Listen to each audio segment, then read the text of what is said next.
Welcome back to Navigating the Hearing World. We're here at Wolfpack Hearing Aids in Fayetteville, Arkansas, and it's hot and noisy out here. And we're going to talk to Dustin Richards, who runs Wolfpack. He's a certified audiologist in the state of Arkansas. So full disclosure before we begin, he is my audiologist and he's been kind enough to also be our sponsor for these videos. Hey Gary. Hey Dustin. How are you? Good. Glad you're here. Thanks for having us. Absolutely. This is Dustin Richards, and he's the owner and audiologist for Wolfpack Hearing. Can you tell us how you got interested in being an audiologist? Sure. Well, I was on about my third major undergrad. It's getting about time to declare. Took a sign language course, had a great time with it, got some exposure. Around the same time, went up to visit my grandfather in Milwaukee, had stage 3 lung cancer, had some hearing problems. I was able to visit with an audiologist there. Mm-hmm. Seemed like a great field and have not regretted it since. So besides your grandfather, you didn't have any hearing issues in your family at all? My mother's had hearing loss as long as I can remember, so certainly no stranger to that. Oh, okay. So that makes sense. Okay, so let's proceed, and we'll talk to our audience about what to do next, what services you offer, and how you can help them. Sounds great. Come on back. Okay. All right. Come on in, Gary. Thanks. So, Dustin, can you describe to me a typical first patient? Absolutely. I understand you do what you call a case history, and since I've been doing this for so long, I'm no longer a new patient. What would be a typical process when someone comes in? Yeah, two things I'm looking at with that case history process. All right, number one, I want to identify the hearing problem, through the eyes of the patient or a companion if they're there. That's a different thing than the hearing loss. We want to see which environments they really want to hear, and not everybody wants to hear their spouse better, for example. But definitely ties into treatment if we go that route. So identify those areas where they're having the most trouble, and also want to get into the medical and rule out medical red flags that we may need to refer out to a physician for. Okay. Obviously, I don't diagnose anything beyond hearing loss. Part of my training is to recognize those red flags. So if a patient has tinnitus or vertigo, I need to know about that. And if the answer is yes to something like that, I'm going to delve a little deeper, make sure it's not just one side, or your ear is ringing, it's not beating with your heart, or something like that. So definitely a very important part of it leading into the whole appointment. So when people come in for their first appointment, are they usually referred, or is it just somebody saying, finally, I just need to get my hearing checked? I suppose the latter. All right, we see quite a few referrals, and that varies. So if a kid doesn't pass his school screening, they'll be kicked over to us for that full evaluation. Mm-hmm. Okay. And whereas our physician refers, a little bit different deal, but usually they're here because they're ready to identify some sort of hearing problem. Okay. Yeah. So I had hearing speech therapy and lip reading in grade school, but it wasn't until I was, I was in probably 3rd, 4th grade. So not always the case. That's impressive. Yeah. Mm-hmm. So now that you've gotten some information from them, what's the next thing? You look into their ears and... Yeah, we're going to look in your ears, make sure I can see both eardrums. We want them to be unobstructed, normal appearance and color. The vast majority of the time where we get hung up with wax impaction is probably half my day. But if I see signs of possible fluid, again, I don't diagnose that, but I'm going to maybe move to a tympanogram, run a pressure test where I can gauge if that eardrum is able to move. Fluid, for example, that eardrum doesn't really move. You see a flat line on that test called a type B. at that point I'm going to go ahead and make that referral. There's no point in proceeding with the test. Whereas a physician refers post-ear infection treatment, regardless, I'm going to do that test. Just depends on what the case is. So you're not actually going to get a good, accurate hearing test if there's some obstruction or if there's fluid or whatever. So at that point it's cut off. Exactly, or maybe it'll show a conductive hearing loss, not necessarily a permanent one. Well, we could have just addressed that first. So again, depends, but yes. So in the simplest terms, we hear with our ears, we understand what we hear with our brains. With that test, we try to separate those two. So looking at the tone test first, can you hear or can you not? We have the right ear in red, left ear in blue. Now the graphs are laid out like the keys on a piano. From the left side of each graph, think lower frequencies, low pitch tones, bass tones, same thing. So we go low pitch, moving to high pitch, low to high frequency. I mark the circles and X's at the softest level that you're able to pick up each one. Further down you go on the graph, the worse your hearing is. All right. So you'll do this on paper, but right here, 20 decibels, that's where we draw our line. Anything below that line, by definition, hearing loss. All right. So with this first test, we're using the earphones. That sound has to go all the way down the pathway, right?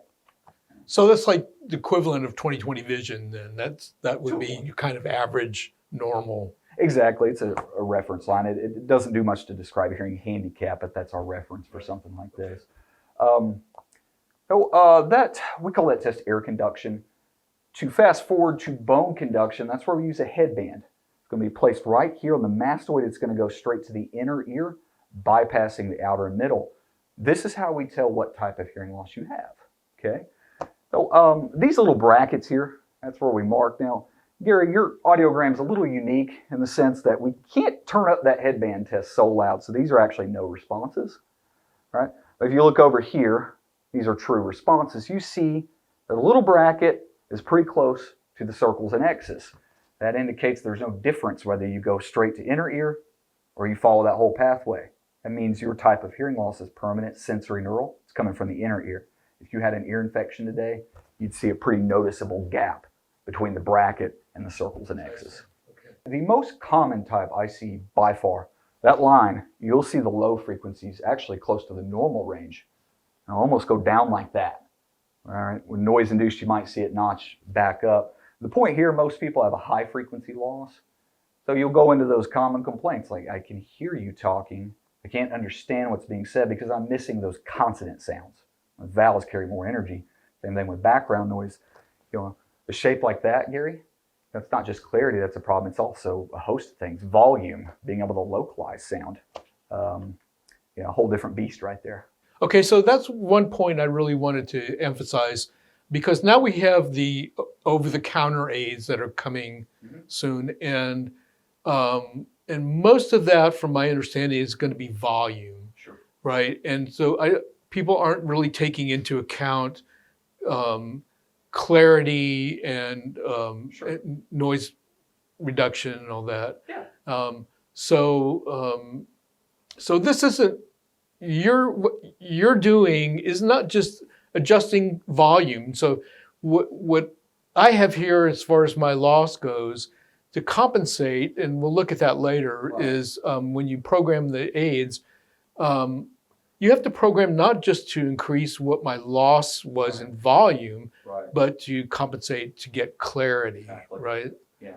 And this is a starting point, if you will. All right, we're going to work off that. I'm also tying this to everything we talked about in the case history, okay? You mentioned this specific problem. This reflects that problem, kind of as a confirmation. But yes, this serves as a starting point. And a host of other things on top of that. With you, we ran a loudness tolerance test right here, that very bottom line, where we turn up the tones and you tell me to stop. Now, highly subjective test, I get that. But the take home here is, what's loud to you is loud to me too. And that poses a challenge. When I'm fitting those hearing aids, I have a very narrow dynamic range to work with. And that's my job in a nutshell, help people hear, help restore clarity best we can, but keep it comfortable. Right. All right, Gary, come on this way. Okay. And once you step up the ramp, come on in and have a seat. All right. All right, so from this point, I'm going to describe to the patient what we're going to do. Basically put those earphones in, and I'm going to be able to talk to him from out there, guide him through the test. We're going to go through those tones and the speech test. Okay. And, all right. So I've done this many times, so I know what to expect. But you had mentioned that some people feel a little bit anxious about turning their back to you. Right. So what do you do in that case? In that case, it's fine to look at me. In fact, a lot of my colleagues do it that way. Behavioral tests like this, you know how it is. I mean, sometimes you think you hear a tone, but you're not sure. So we try to reduce as much context as possible. Sure. I don't want to blink a certain way, for example. So, you know, claustrophobia can be an issue. In that case, I'll have him face me, tell him, hey, pause at any point, walk out of the booth if you need to, and, you know, whatever the patient needs. So this is where I'm running the tone test, trying to find the softest sound that a patient is able to hear, looking for 2 out of 4 responses for each frequency. Yeah, with a lot of patients, I'll run what's called the quick sentence, a speech and noise test. If we like how they did on speech discrimination, to say the word dog test in quiet, I want to go ahead and gauge how they're able to do it with background noise. So they're listening to another recording, this time in both ears, right? And that voice is reading sentences to the patient, 6 total. And the patient repeats each sentence back to me. Now, with each sentence, we're going to introduce more and more background noise, make it more difficult. And from this test, we are able to surmise how well, or I should say what deficiency the patient does have hearing in noise. Also gives us a very good idea, realistic expectations with hearing aids. So in other words, when you reach a level of introducing background noise to the point where the person can no longer repeat back the sentence, that's when you know that's... So we score 5 words out of each sentence. And we take that and we calculate what we call your SNR loss. That means signal to noise ratio. Again, loosely approximating how much louder does the stuff you want to hear have to be relative to the background noise. All right, so general rule of thumb, the patient will score anywhere from 7 to 15 dB. We call that a moderate SNR loss. And beyond that, we're going to refer to that as severe. Okay. And usually that reflects the case history pretty well. Oh, okay. Excellent. So, so now that you've evaluated their hearing, and it looks like they need a hearing aid, what is the next step? Yeah, so at that point I make my recommendation, okay? Now, obviously there's a lot to choose from as far as treatment goes, a lot of hearing aids. So I'm going to take the results, pair that up with the case history, the discussion we've had, try to make that recommendation. And this is all in this first appointment? Usually, yes, okay. Absolutely. All right. So for the typical patient, usually we're going to start them with about a 2-month trial, okay? We know that hearing is subjective, and the main take-home.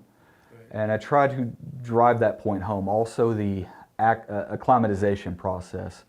You remember some of that. Give them expectations of what they're going to get into, and also lay out pros and cons of each style. Now, most patients are pretty good with the style I recommend. Some, you get those where they really don't want them visible, perfectly fine. We go over the pros and cons of that stuff. And again, those are going to be entirely dependent on what we're seeing from the results and the case history. So you may have a patient that after you've recommended an aid and give them a rough cost estimate, they may say, let me think about it. Yeah. And some may say, let's move on to the next step, right? So do you, if they say, let's move to the next step, do you, if they need a mold, like I do you actually cast the mold? Yes. At this point? Absolutely. Okay. Make impressions that day. Okay. So if we are proceeding to that next step, it's because the patient agrees they have a hearing problem. Okay, now this varies among my colleagues, but generally I'll tell them, yes, you're a candidate for hearing aids on paper. Okay, but again, is this affecting your quality of life? Right? And the reason that's my main criteria is because you know how important consistent usage with hearing aids are. Right, right, If you don't wear them consistently, they're useless. There's no point in doing it. right. They go in the drawer. So that's what I tell them. And to be fair, some aren't ready to take that step. I'm going to give them information to take home. A lot of them like to do self-research. That's perfectly fine. All right. Good. So to circle back around, let's say you're ready. If I have an audiogram like yours, there's no question the style I want to go with a power behind the ear BTE, and I want to use that custom mold. Okay. Okay. Right. Whereas the typical patient I told you about, they have normal low frequencies. I'll go with that wire fit behind the ear and a heavily vented rubber dome so we can let some of those lows bleed out. We don't need to hear highway and AC better. Those are just general examples, okay? Okay. But I'm laying that out for them. So then the only one that you would have to cast a mold for is for power aids. Yes, I mean, or if they, there's some anatomical factor going to that, or a patient is a lifelong user, they started with molds as a child, we're not going to deviate from what they prefer, what they like. I see. Okay. So there can be some variances there. Okay. And also, on the technology level, right, we're kind of basing that on how they performed on speech testing as well as their day-to-day listening needs. If I have a patient with a very sedentary lifestyle, we're talking one-on-one small group. There's no sense in going beyond an entry-level technology, for example. Whereas if I have a patient that's working on, let's say, for an office building, open floor plan, 100 coworkers, no cubicles, they have dead regions, poor speech and noise test, yeah, probably going to talk about top-of-the-line hearing aids. So. Okay. So when you said entry level, now most people think entry level as being low cost, low quality. That's not the case necessarily. No, it has nothing to do with longevity, durability. Okay. More so the performance in background noise. That is the simplest way to put that. Okay. All right. Okay. And things like Bluetooth, direct-to-phone pairing, rechargeability, that's not really a bell and whistle. Most entry-level hearing aids have those things. Perhaps there's a better term for that. But yeah, that's a good question. Okay. All right. So then you have to, essentially the next step would be for you to order the aids, for them to schedule the next appointment to come in and fit it. And then you have a treatment plan, right? So what can you describe that? Once they've come in, you've done the fitting, they're ready to go home now and let their brains adapt to this new concept of hearing. What would be the treatment? Yeah, absolutely. Personally, I mean, we put a lot of importance on follow-up, so I like to see them at least 4 more follow-ups within those first 2 months. Okay. First 2 months? Exactly. So, and that can vary based on progress, but after they walk out the door, they're wearing their hearing aids. I'm going to see them back in about 3 to 4 weeks. From that point on, they've started to acclimate, like you said. Maybe they have more of an intuitive sense of what we're doing. This now becomes patient-driven. I'm relying entirely on their feedback at this point. Okay. So they come in with complaints. I have to make sense of those complaints, make those necessary adjustments, adjust fit issues, and then recap. We get through that initial follow-up stage. At that point, I want them coming back quarterly, every 3 months for clean-in checks. All right, very important to do that above all else, and that's where you can really make your hearing aids last. There's no reason that can't happen. And then I want to test them once a year after we've established that baseline. That's how it all works. Adjustments, we have them call as requested. All right. Like a lot of places, we're bundled clinic. I mean, those adjustments and all that stuff is factored into the cost. I know some places you'd have to pay for those office visits, and that's where the hearing aids might cost a little less. Just tough to do that on our end financially. Right. Okay. So once they made the initial investment, the follow-ups and cleanings and all that are free, essentially. Exactly. Now, most of the hearing aids we're going to fit, probably 6 different brands I've fit this year, non-proprietary. So that way, if a patient moves or they're snowbirds, any reputable audiologist should be able to work with that brand, Sure. or at least have the capability, the software to do it. Okay. That's my preference. Again, this is strictly personal opinion.